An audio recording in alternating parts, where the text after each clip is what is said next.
Sabi sa akin si Foreman, Daddy Frankie, order ako ng hollow blocks kasi nagkulang.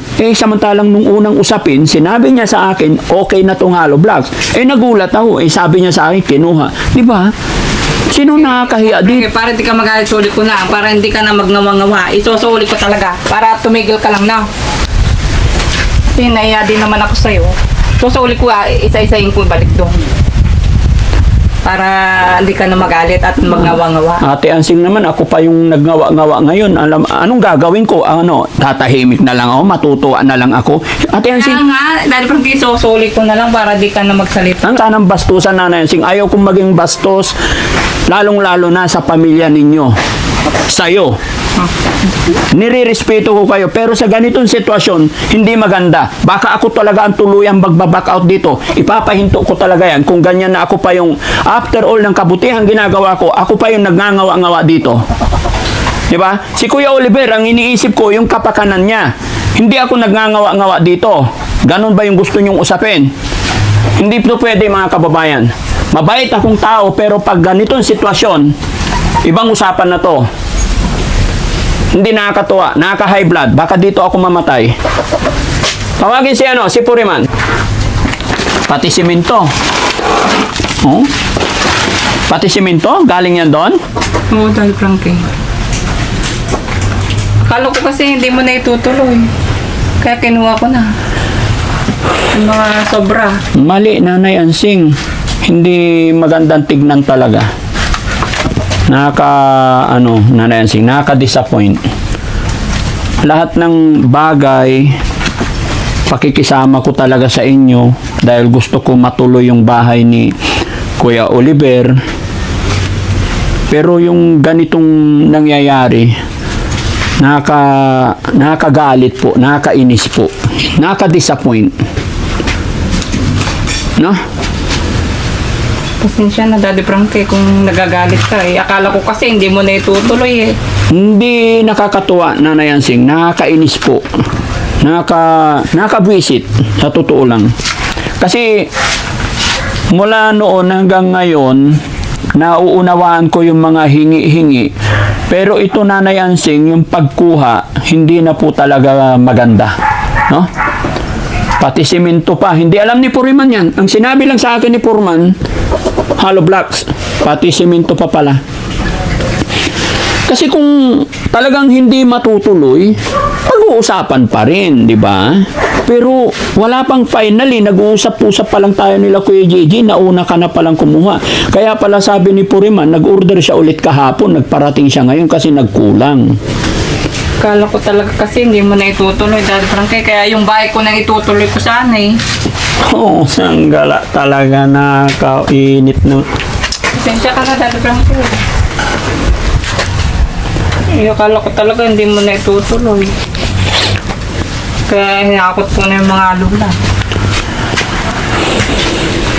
Pero kung gusto mo, ibabalik ko na.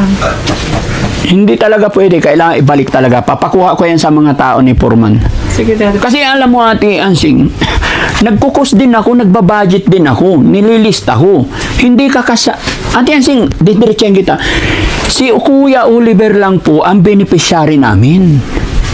Hindi ka po kasama. Yung mga binibigay sa'yo is galing sa mga sponsor na naawa rin sa hirap ng buhay mo. Pero wag mo sanang isiksik yung sarili mo na parang ikaw ang mas priority beneficiary. Hindi po. Si Kuya Oliver.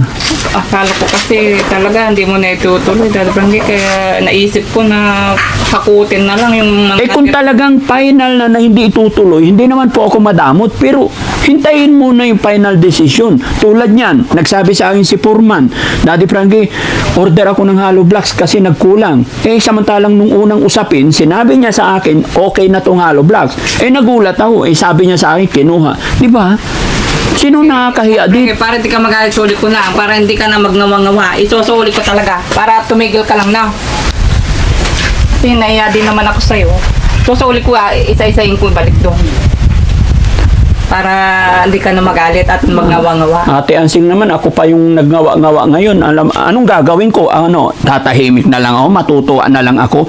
Ate Kaya Ansing, nga, dahil parang isusulit ko na lang para di ka na magsalita. ang akin lang Ate Ansing, pinapaliwanag ko kasi hindi biro-biro yung ginagastos dito. Malaki rin po yung gagastusin dito sa bahay. Kaya ang gusto ko, focus muna tayo doon sa bahay. Sige, dahil parang isulit ko na. Hindi sa nagngangawa-ngawa. Wala naman sanang wala naman sanang bastusan, Nanay Ansing. Ayaw kong maging bastos, lalong-lalo na sa pamilya ninyo. Sa'yo. Nirirespeto ko kayo, pero sa ganitong sitwasyon, hindi maganda. Baka ako talaga ang tuluyang magbaback out dito. Ipapahinto ko talaga yan. Kung ganyan na ako pa yung, after all ng kabutihan ginagawa ko, ako pa yung nagngangawa-ngawa dito. Diba? Si Kuya Oliver, ang iniisip ko, yung kapakanan niya. Hindi ako nagngangawa-ngawa dito. Ganon ba yung gusto niyong usapin? Hindi ito pwede, mga kababayan. Mabait akong tao, pero pag ganitong sitwasyon, ibang usapan na to. Hindi nakakatuwa, nakaka-high blood. Baka dito ako mamatay. Tawagin si Puriman.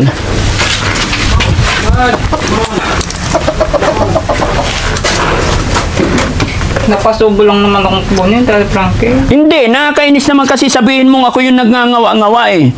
Mapagpapasensyahan pa kita, oo. Pero yung sasabihan nyo ako yung nagngangawa-ngawa.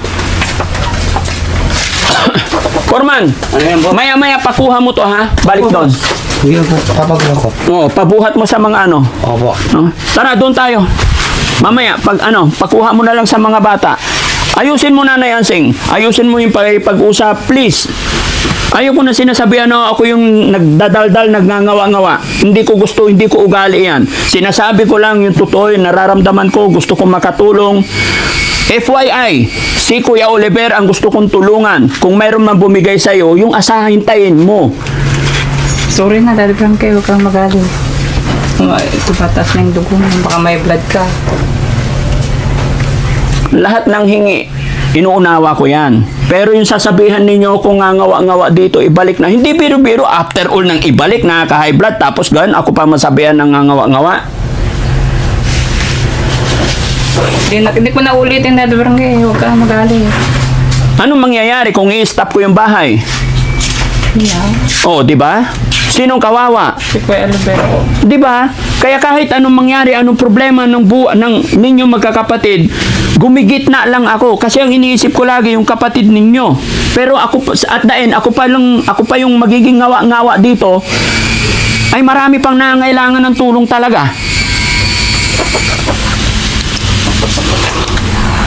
Jesse, pahingin tubig. Kuha mo tubig sa sasakyan. Forman, Ano yan, boss? maya-maya pakuha mo to ha. Balik doon.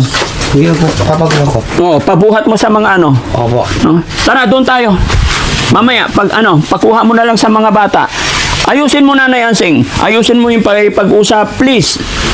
Ayoko na sinasabihan na ako yung nagdadaldal, nagngangawa-ngawa. Hindi ko gusto, hindi ko ugali yan. Sinasabi ko lang yung totoo, yung nararamdaman ko, gusto kong makatulong. FYI, si Kuya Oliver ang gusto kong tulungan. Kung mayroon man bumigay sa'yo, yung asahintayin mo. Sorry na dahil Frankie, huwag kang magalit. Ito patas na yung dugo mo, baka may blood ka. Lahat ng hingi, inuunawa ko yan. Pero yung sasabihan ninyo kung ngawa-ngawa dito, ibalik na. Hindi biro-biro, after all nang ibalik, nakaka-high blood, tapos ganun, ako pa masabihan ng ngawa-ngawa. Hindi ko na ulitin dahil Frankie, huwag kang magalit. Anong mangyayari kung i-stop ko yung bahay? Yeah. Oh, di ba? Sinong kawawa? Si Kuya Oliver. Di ba? Kaya kahit anong mangyari, anong problema ng ninyong magkakapatid, gumigitna lang ako kasi ang iniisip ko lagi yung kapatid ninyo. Pero ako at the end, ako pa yung magiging ngawa-ngawa dito. Ay marami pang nangangailangan ng tulong talaga. Jesse, pahingin tubig. Kuha mo tubig sa sasakyan. Sorry mga kababayan. Natukso lang naman akong kunin dati Frankie kasi nga akala ko hindi mo na itutulong. Hindi hinakot ko na eh. Sinabi ko na sa bahay ko. Para gamitin ko na lang. Alam mo, Nanay Ansing, pumunta ako doon sa construction supply ngayon, nagbayad ako 115,000. Pero pa yung nabayaran na namin nung una. Hindi pa nagtatapos dyan. May kisame pa, may tiles pa. Foreman, siguro para siguro hindi na natin i-tiles, hindi na natin ikisame. Pader lang, bubong, okay na. Kayo boss, kung anong... Hindi, kung ganyan din naman, bibili tayo ng materials, palaki ng palaki, tapos kukunin. Oo, Ako pa yung nagngangawa-ngawa. magiging malaki ang gastos niyan. Boss, tuloy ko na.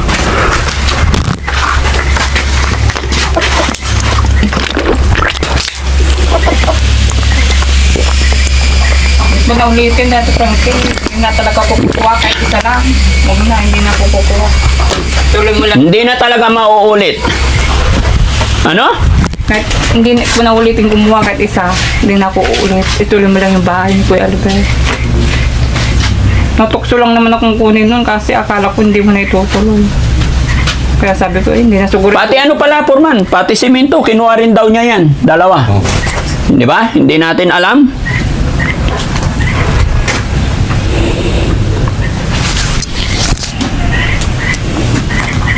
Ako ko na lang mamaya yan boss.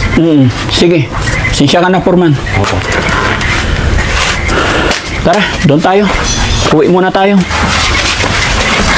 Hindi ko kaya to, mga kababayan. Okay ka lang? Hindi, okay lang ako. Yung mga kababayan, yun ang kasi sa dami-dami ng mga tinutulungan natin, dito lang tayo nasabihan ng tayo pa yung nagngawa-ngawa. Hindi tayo nagbibiro-biro mga kababayan dito eh. Kumbaga, totoo yung pagmamahal, binibigay natin.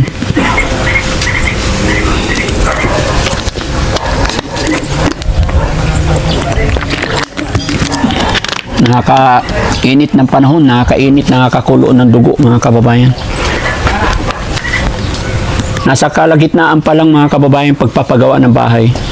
Okay na, naayos ko na yung yung sa kanilang magkakapatid, lalo na kay Kuya JJ, okay na. Pero ito na naman yung ginawa ni Nanay Ansing na hindi ko talaga maintindihan. After all ng kabutihan ginagawa ko talaga, inuunawa ko lahat. Yung mga paghingi-hingi, aywan ko, ang hirap paliwanag. Kasi lahat talaga pakikisama ko dito. Kasi ang iniisip ko mga kababayan, si Kuya Oliver, siya yung magiging kawawa pag ako nag-give up dito. Kaya kailangan pakisamahan ko talaga, ayusin ko talaga. Dahil naawa talaga ako kay Kuya Oliver magmula doon sa kanyang kubo. Naiahon natin siya, naging okay yung kalusugan niya. Kaya gusto kong magkaroon siya ng maayos na tirahan. Dahil ang buhay natin, hindi natin alam mga kababayan. Hindi porket nagkaganyan siya, iwala na siyang future. Hindi natin alam. Kaya ganun na lang pagsisikap ko na magawan. Pero yung gumagastos tayo, bumibili tayo ng materialis. Tapos masasabihan tayo yung nagngangawa-ngawa.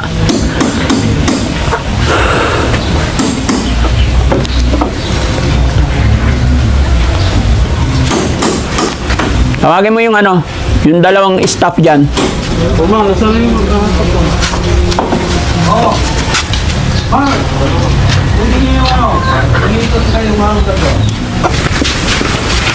Tatakpan mo pa, ha?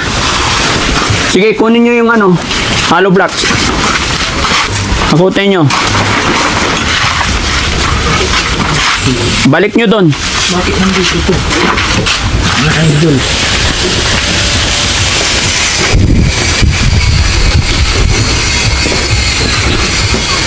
Dati Frankie, patawaran mo na ako. Natukso lang naman akong kunin. Kala ko hindi mo na itutuloy.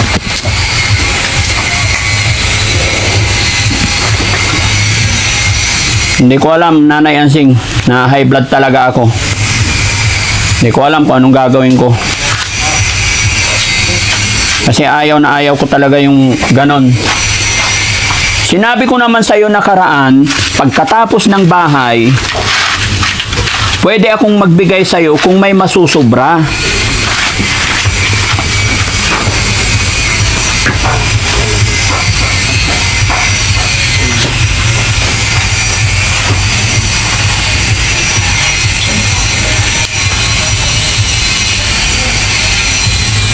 Nanasing mura lang ang hollow block. Magkano lang ang hollow block? 12 pesos isa o 12 ay 11.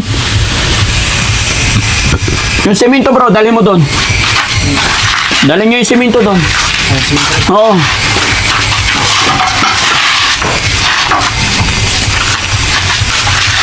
Sige, lahat yan. Hakutin nyo, ha?